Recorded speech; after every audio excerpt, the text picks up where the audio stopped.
Bonjour chers frères et sœurs, donc nous sommes à la partie prédication du culte d'adoration et d'édification de la louange. Maintenant, on a fini la quasi grande partie du culte, donc on va passer maintenant à la partie prédication. Donc comme je le disais, à chaque fois, quand je vais prendre la parole, je me présente. Je suis l'évangéliste Jacques Moreau de la MIRES, la mission évangélique pour le réveil et la sanctification. Voilà, c'est une mission que le Seigneur nous a donné de conduire. Elle est là pour préparer les enfants de Dieu au retour de Jésus-Christ. Donc nous allons à l'essentiel. Alléluia. Aujourd'hui, notre message, le thème de notre message, c'est Dieu ne fait acception des personnes. Alléluia.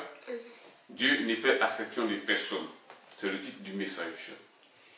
Parce que nous savons tous que Dieu est un Dieu juste et fidèle. Si tu fais ta volonté où que tu sois, il te reconnaît. Mais si tu ne fais pas sa volonté, il ne te reconnaît pas qui que tu sois. Quel que soit le titre que tu portes, même dans sa maison. C'est pour cela et j'ai choisi ce thème, Dieu ne fait acception de personne. Parce que dans la norme, et lorsque je vais commencer à développer le message, vous allez comprendre que le début du message n'a rien à voir avec le thème. Le thème commence réellement dans le verset 5. Je veux dire, le thème commence dans le verset 12.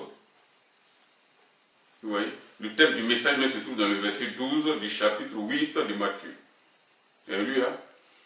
Donc, comme d'habitude, avant de prendre la parole de la part du Dieu vivant, de la part de Jésus-Christ, toujours, comme je l'ai dit, nous devons nous mettre en prière et lui confier tout. On va donc prier le Seigneur, le message et le messager. Éternel, Dieu Tout-Puissant, nous te bénissons, nous te rendons grâce par la louange de ce que le Seigneur te bénisse, te glorifie. Merci, éternel Dieu, Seigneur, pour ce moment que tu nous as donné. Nous savons que, Seigneur, lorsque nous prenons la parole, ce n'est pas nous qui parlons, c'est toi, Seigneur, qui parles. Nous ne sommes que, Seigneur, des canaux vides, Seigneur, des serviteurs inutiles, Seigneur, que tu utilises. Je te rends donc toute la gloire et le but de ce que, Seigneur, tu vas te manifester, Seigneur, afin que nous puissions, Seigneur, être tout oui pour t'écouter. Je remets donc, éternel Dieu, chacun de nous en te présentant afin de nous aider, Seigneur, à écouter ta parole et, éternel Dieu, à entendre ta parole et surtout, Seigneur, à la mettre en application. Parce que nous savons que, Seigneur, une chose est d'écouter, une chose aussi est de la mettre en application. Manifeste ta grâce, Seigneur, parle-nous, nous t'écoutons. Que ton nom soit béni au nom du Seigneur Jésus-Christ que nous adorons tous. Amen. Comme je le disais tout à l'heure, le thème du message, c'est Dieu ne fait acception de personne. Donc, notre texte de ce matin, c'est Matthieu 8, 5 à 13. Je vais donner à un membre de l'Assemblée de lire. Et donc, c'est cette lecture à haute voix. Matthieu 8, 5 et jusqu'au verset 13, vas-y. Comme Jésus entra dans Capernaum, un centenier l'aborda, lui pria et disant: Seigneur, mon serviteur est couché à la maison, atteint de paralysie et souffrant beaucoup. Jésus lui dit: J'irai et je le guérirai. Le centenier répondit: Seigneur, je ne suis pas digne que tu entres sous mon toit, mais dis seulement un mot et mon serviteur sera guéri. Car moi qui suis soumis à des supérieurs, j'ai des soldats sous mes ordres. Et je dis à l'un va et il va, à l'autre viens et il vient, et à mon serviteur fais cela et il le fait. Après l'avoir entendu, Jésus fut dans l'étonnement et il dit à ceux qui le suivaient: Je vous le dis en vérité, même en Israël, je n'ai pas trouvé une aussi grande foi. Or, je vous déclare que plusieurs viendront de l'Orient et de l'Occident et seront à table avec Abraham, Isaac et Jacob dans le royaume des cieux. Mais les fils du royaume seront jetés dans les ténèbres du dehors, où il y aura des pleurs et des grincements de dents. Puis Jésus dit au centenier, va, qu'il te soit fait selon ta foi. Et à l'heure même, le serviteur fut guéri. Amen. Amen. Voilà, donc on vient de faire la lecture du test. C'est un test tout simple que tout enfant de Dieu né de nouveau connaît, lit régulièrement sa Bible connaît. Mais vous savez, la parole de Dieu, on peut la lire dans tous les sens, mais c'est l'esprit qui vivifie, c'est l'esprit qui fait convaincre, c'est l'esprit qui nous montre de quoi il s'agit. Et nous savons qu'un seul test, on peut la prêcher de n'importe quelle manière, de beaucoup de manières, mais dans le même sens. Alléluia. Amen. Donc ici, le Seigneur a parlé, et ici je vais dire qu'il s'agit d'un centenier. Un centenier d'abord c'est qui? Un centenier, c'est un responsable de l'armée romaine, un des responsables de l'armée romaine. Responsable dans l'armée romaine. Ce n'est pas un juif, ni un croyant.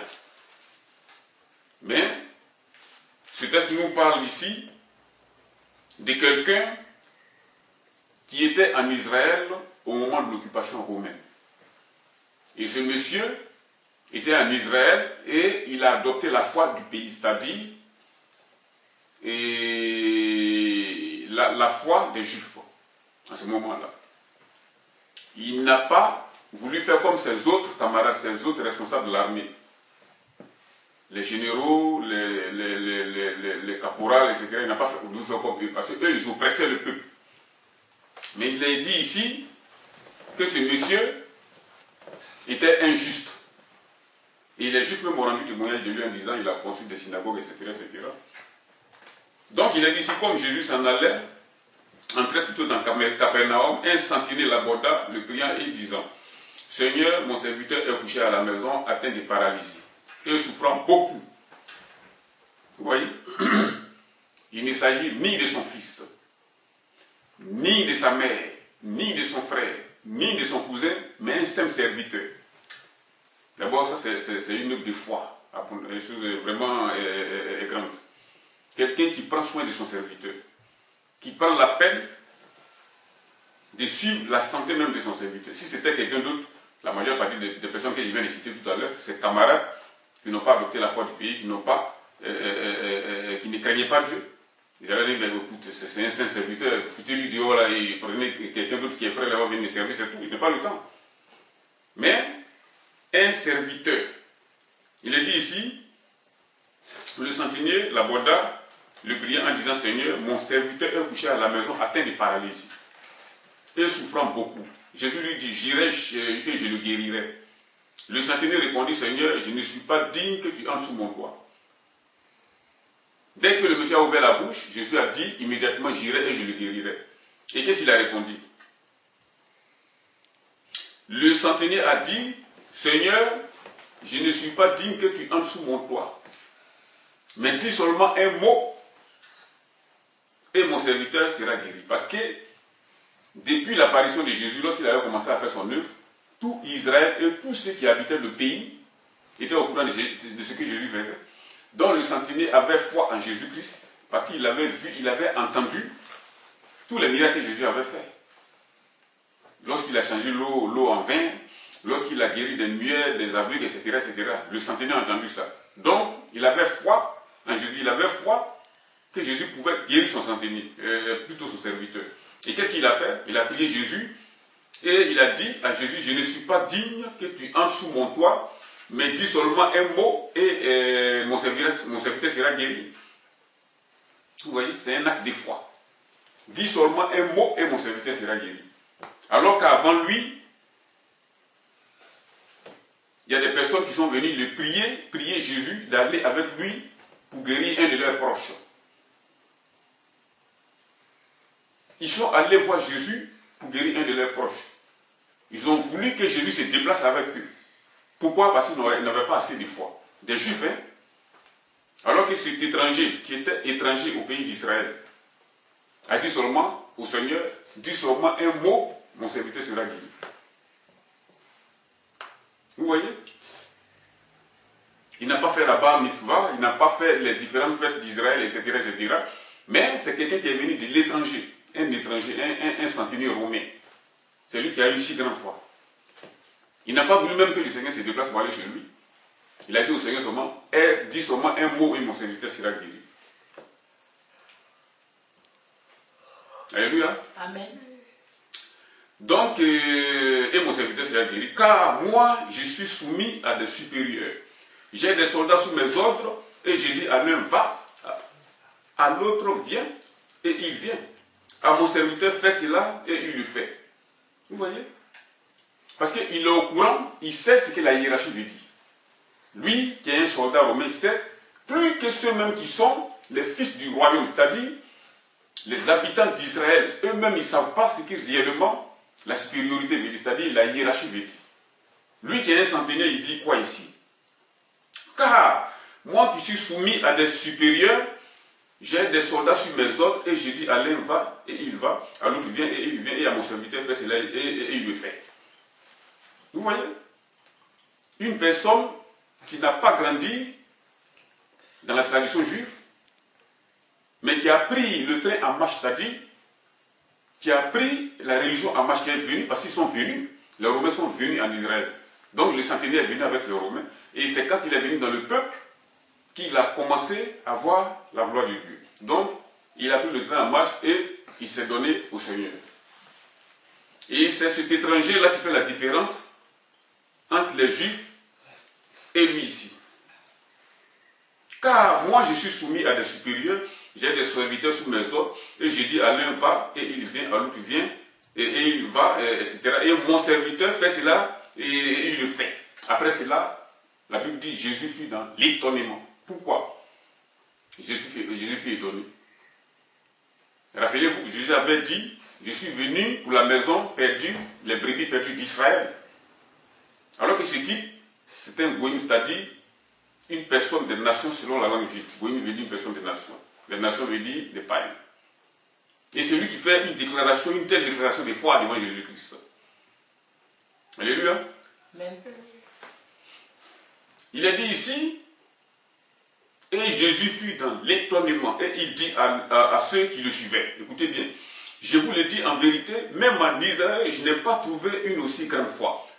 Or, je vous le déclare que plusieurs viendront de l'Orient et de l'Occident et seront à table avec Abraham, Isaac et Jacob dans le royaume des cieux, mais les fils du royaume seront jetés dans les ténèbres du dehors, où il y aura des pleurs, des grincements de dents. Puis Jésus dit au centenier, va, qu'il te soit fait selon ta foi. À l'heure même, son serviteur fut guéri. Vous voyez, c'est facile de porter l'étiquette des chrétiens. On voit même beaucoup de personnes aujourd'hui qui disent un des chrétiens ne peut pas perdre son salut. Ça, c'est des histoires. Qu'est-ce qu'un chrétien? Un chrétien, c'est-à-dire, c'est une personne qui a mis sa foi en Jésus-Christ. Dès l'instant où ta foi est toujours dans le Seigneur Jésus-Christ, tu as le salut.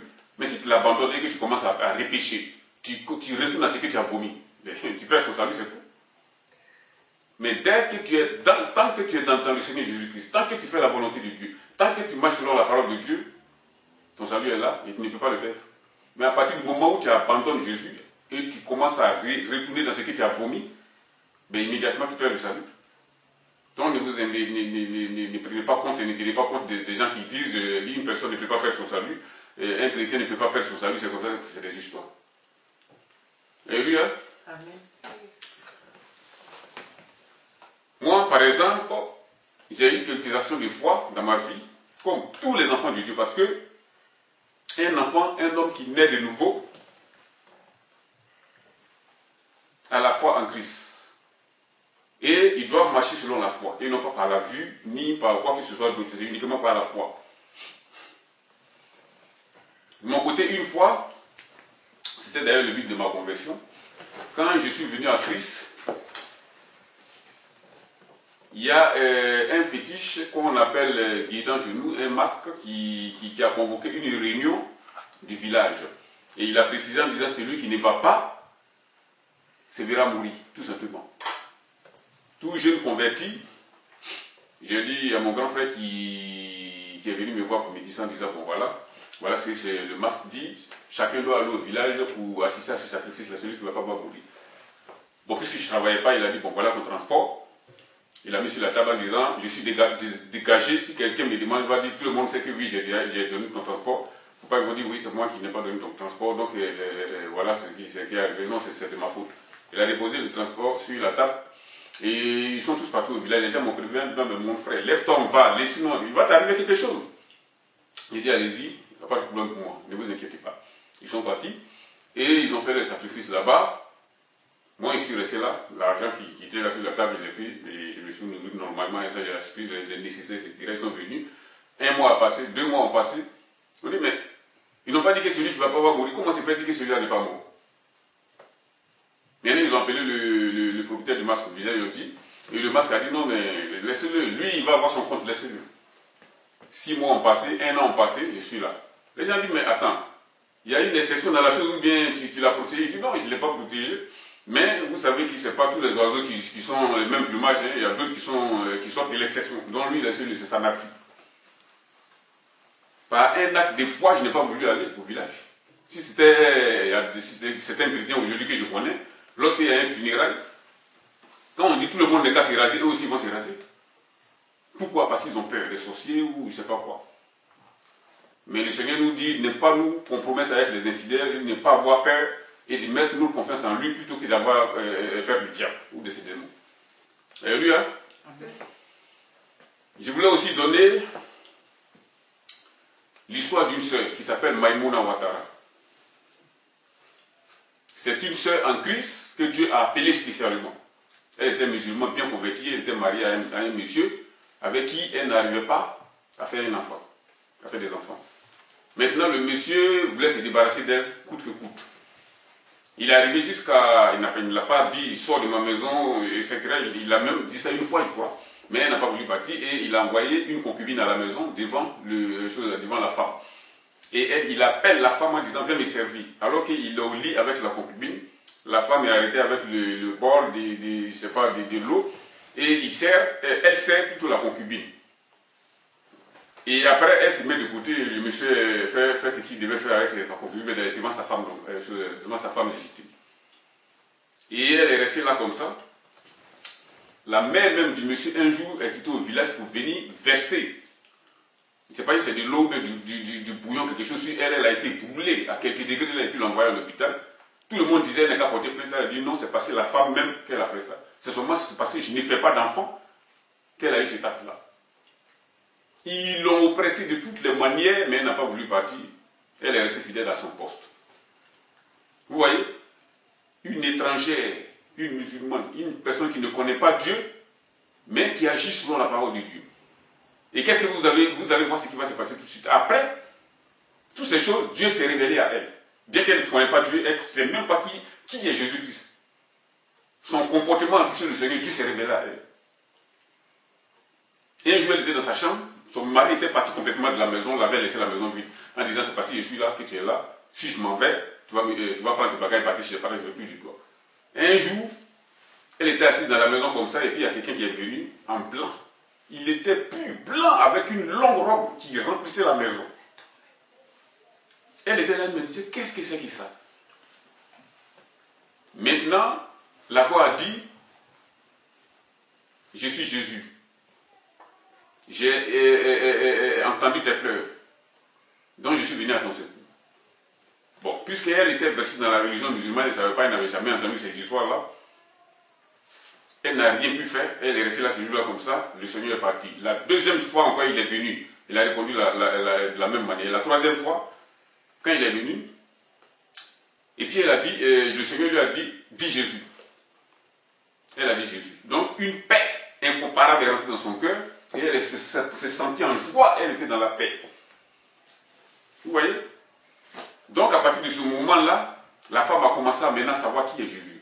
Et puisque le monsieur n'était plus dans la maison, elle un jour s'est dit, bon, peut-être c'est son mari qui est allé prendre un marabout pour pouvoir venir l'envoûter chez elle, donc elle a pris ses bagages dans la paix, elle voulait fuir. Et en fuyant, en pleine journée, le Seigneur l'a parlé, en fuyant. Elle a entendu, je suis Jésus qui t'a parlé la dernière fois. Où tu vas? Maintenant, elle dit non, je vais chez mes parents, c'est bon comme ça. Maintenant, qu'est-ce qui s'est passé? Il y a une femme qui venait en face d'elle. Et puis le Seigneur lui a parlé en disant, demande à cette femme-là qui est Jésus. Et elle a demandé à cette femme-là, la femme a dit, Jésus, si tu veux rencontrer Jésus, il dit, bon, viens, je vais t'accompagner chez Jésus. Et puis la femme l'a pris pour l'envoyer chez un pasteur. Et le pasteur a commencé à l'expliquer exactement ce qui est Jésus et ce qui c'est que le royaume des cieux. Donc c'est à partir de là que sa conversion s'est passée. Mais cette femme qui ne connaissait pas Jésus, qui ne savait même pas lire ni écrire, le Seigneur a ressuscité des morts par cette femme, à cause de sa foi. Le Seigneur a ressuscité des morts, son propre fils est mort. Un jour, ils étaient allés en campagne d'évangélisation, son fils est mort derrière elle. Les pasteurs et les anciens disaient, bon, puisque c'est comme ça, on va arrêter l'évangélisation, on va aller enterrer le fils. Elle a dit au serviteur du Dieu, quand moi je venais, j'ai demandé la permission au Seigneur, le Seigneur ne m'a pas dit, je vais venir trouver un cadavre devant moi ici, derrière moi ici. Donc, continuons l'évangélisation jusqu'à ce que sa fille s'en va. Ils disent, non, mais tu ne comprends pas l'enfant. Ils ont fini, quand elle est venue, elle a prié le Seigneur, l'enfant est ressuscité. Son mari aussi, un jour, il est mort. Et elle a prié le Seigneur à la mort, le monsieur est ressuscité. Pourtant, nous voyons ici que cette femme n'avait pas de doctorat de théologie, ni de diplôme quelconque de l'évangile. C'est la mise en application de la foi simple. Vous voyez? Alléluia. Donc, le Seigneur ne fait accession de personne. Qui le sait, celui qui marche selon sa volonté, c'est cette personne qui le connaît. Lui, il n'a pas affaire aux histoires de longueur de papier, ce n'est pas son affaire. Si tu fais ta volonté, il marche avec toi. Alléluia. Amen. Donc, le Seigneur a dit au monsieur ici,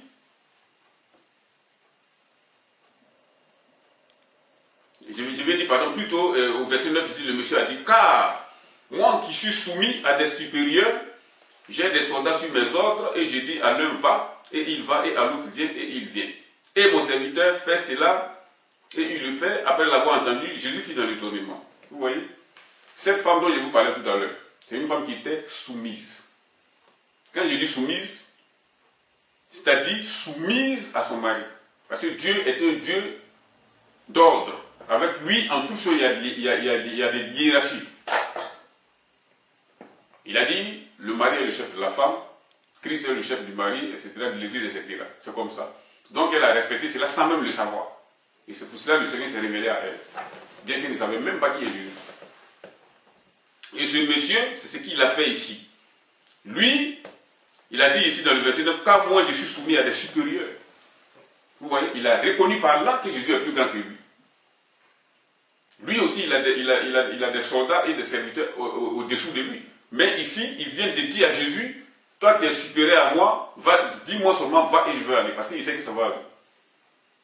Verset 9 toujours. Car moi je suis soumis à des supérieurs, j'ai des soldats sous mes ordres, et je dis à l'un va, et il va, à l'autre vient, et il vient, et à mon serviteur fait cela, il le fait. Vous voyez? Dans le verset 10, il est dit, après l'avoir entendu, Jésus fut dans l'étonnement. La première fois que j'ai entendu, ici Jésus fut dans l'étonnement. Depuis, nous avons entendu, nous avons vu et en train de lire la parole de Dieu, on n'a pas entendu que Jésus a été étonné de la réaction d'une personne. Mais il s'agit d'un étranger, même pas une personne d'Israël. Jésus fut dans l'étonnement. Vous voyez? Et il dit à ceux qui le suivaient, je vous le dis en vérité, même en Israël, je n'ai pas trouvé une aussi grande foi. Or, je vous le déclare, que plusieurs viendront de l'Orient et de l'Occident et seront à table avec Abraham. Ceux qui se disent, ils sont juifs. Ceux qui se disent, ils sont déjà nés de nouveau, ils sont chrétiens, c'est fini, pourquoi ils ne peuvent plus perdre le salut? Voilà la réponse de ça ici. Or, je vous le dis, plusieurs viendront de l'Occident et de l'Orient et seront en table avec Abraham, Jacob, Isaac. Mais les fils du royaume seront jetés au feu où il y aura des graissements et des pleurs. Quand tu nais de nouveau, tu reçois le salut de Jésus-Christ, le Saint-Esprit en toi. Mais si tu continues à retourner à ce que tu as vomi, c'est-à-dire à pécher de nouveau, le Saint-Esprit s'en va, tu perds ton salut. Ça, c'est clair.